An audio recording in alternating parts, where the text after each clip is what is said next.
दोस्तों नमस्कार, मैं राकेश श्रीवास्तव। हमारे YouTube चैनल में आप सभी का स्वागत है।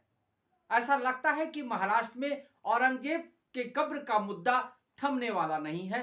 हाल ही में नागपुर में हुए इतनी बड़ी हिंसा के बाद ऐसा माना जा रहा था कि राजनीतिक हस्तक्षेप और पुलिस की दखलंदाजी के बाद इस मामले में विराम लग जाएगा। लेकिन ऐसा लगता है कि भारतीय जनता पार्टी के नेता ही इस मुद्दे को भुनाने और इस मामले को भड़काने में लगे हुए हैं, क्योंकि 2 दिन पहले ही नीतीश राणे, जो भारतीय जनता पार्टी के विधायक और मंत्री हैं, उन्होंने एक बड़ा बयान दिया। उन्होंने बयान दिया कि जिन लोगों को भी औरंगजेब की कब्र से मोह है या उनके प्रति संवेदना रखते हैं, वो उन कब्रों को लेकर पाकिस्तान या बांग्लादेश चल जाए। इस बयान के बाद फिर से एक राजनीतिक विवाद शुरू हो गया है और ऐसा लगता है कि महाराष्ट्र में जानबूझकर इस तरह के बयान दिए जा रहे हैं ताकि फिर से हिंसा भड़के। इस बयान के बाद शनिवार को पुणे में उप मुख्यमंत्री अजित पवार आए हुए थे। उनसे जब पत्रकारों ने सवाल किया तो उन्होंने साफ रूप से कहा कि चूंकि ये उनकी पार्टी के मंत्री नहीं है, इसलिए वो इस पे ज्यादा कुछ नहीं कहेंगे, लेकिन अगर हमारे मंत्री ने इस तरह का बयान दिया होता तो मैं उन्हें समझाता।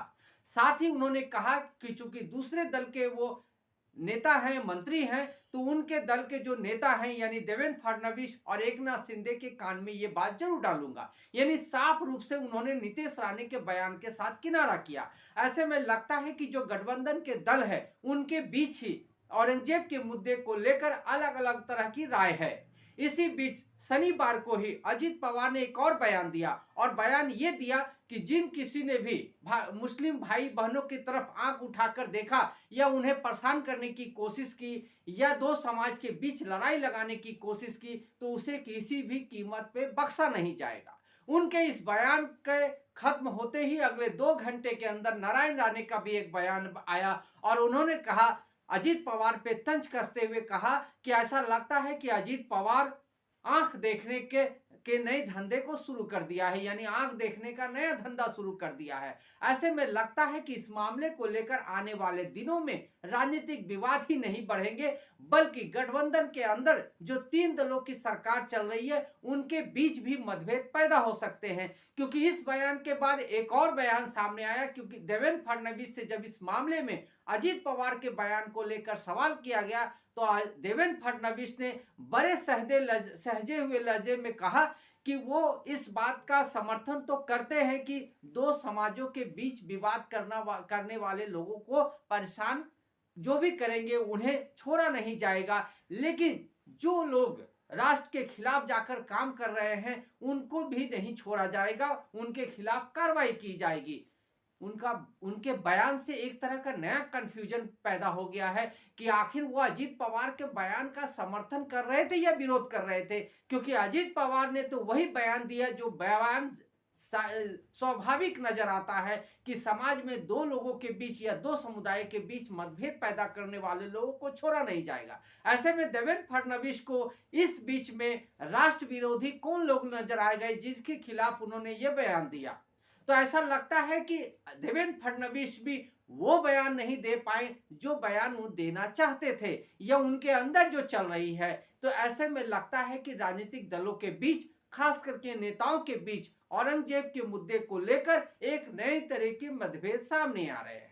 नागपुर में फिलहाल हिंसा थम चुकी है, लेकिन इस हिंसा को भड़काने वाले लोगों के खिलाफ लगातार बयानबाजी हो रही है। देवेंद्र फडणवीस खुद कह रहे हैं कि जिन लोगों ने इस हिंसा को भड़काया उनसे इसकी रकम वसूल की जाएगी, अगर मौका लगा तो बुलडोजर से उनके संपत्ति को भी नुकसान पहुंचाया जाएगा। लेकिन सवाल ये उठता है कि नागपुर में जो हिंसा हुई थी और उससे पहले जो पृष्ठभूमि बनी थी उस पर आखिर कार्रवाई कब होगी, क्योंकि सभी को मालूम है कि बजरंग दल और विहिप जैसे संगठनों ने वहां पर रैली निकालकर, जुलूस निकालकर एक तरह का माहौल बनाने का प्रयास किया था। जरूरी है कि इस तरह के सेंसिटिव मामले में सरकार को और प्रशासन को दोनों ही समुदायों के बीच इस बात का भरोसा दिलाना जरूरी है कि इस तरह के प्रदर्शन या इस तरह की हिंसा करने से कोई भी समस्या का हल नहीं हो सकता है। और जानबूझकर ऐसे मामलों को उठाने की कोशिश करना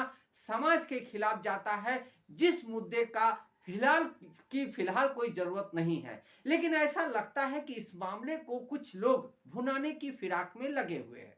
आपको बता दें कि जब से छावा मूवी रिलीज हुई है और इस मूवी को लेकर जब से देवेंद्र फडणवीस ने यह बयान दिया है कि इस फिल्म को देखने के बाद लोगों की भावनाएं भड़की है, उसके बाद से ही ऐसा लगता है कि इस मामले को और भी भुनाने की कोशिश की जा रही है। क्योंकि नागपुर की हिंसा के बाद पुणे में कई जगह पे ऐसा देखा गया है कि सार्वजनिक प्लेस पर बड़े बड़े स्क्रीन में छावा मूवी दिखाई जा रही है लोगों को मुफ्त में।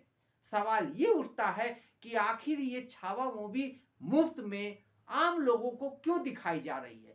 क्या ये रामायण महाभारत सरीखे सीरियल है जिसे दिखाकर लोगों के बीच में धार्मिकता पैदा की जा रही है, या छावा मूवी को दिखाने का एक अलग मकसद है?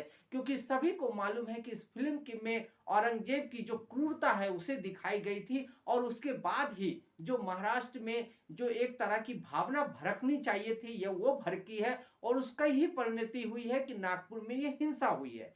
ऐसे में प्रशासन के लिए जरूरी था कि इस तरह की किसी भी गतिविधि पर रोक लगाई जाए और उस पर नजर रखी जाए। लेकिन पुणे में और महाराष्ट्र के कई हिस्सों में चुपचाप ही नहीं, खुलेआम सार्वजनिक प्लेस में तंबू डालकर बड़े स्क्रीन पे छावा मूवी दिखाई जा रही है। लोगों को प्रोत्साहित किया जा रहा है इस फिल्म को दिखाकर। ऐसा लगता है कि लोगों को इस मामले में लेकर एकजुट करने का प्रयास किया जा रहा है। ऐसे में देवेंद्र फडणवीस, अजित पवार और एकनाथ शिंदे को जरूर इस पर नजर रखनी चाहिए, क्योंकि राज्य की जो कानून व्यवस्था है इसकी वजह से भी बिगड़ सकती है। अगर कानून व्यवस्था को बनाए रखना है तो नीतीश राणे जैसे विधायक की बयानबाजी बंद होनी चाहिए। इसी तरह की बयानबाजी देने वाले और इसका समर्थन करने वाले लोगों के खिलाफ भी कार्रवाई होनी चाहिए। अगर दो समुदाय के बीच किसी तरह के मतभेद है तो उसे बैठकर बातचीत करके सुलझाना चाहिए और 3,000 वर्ष पुराने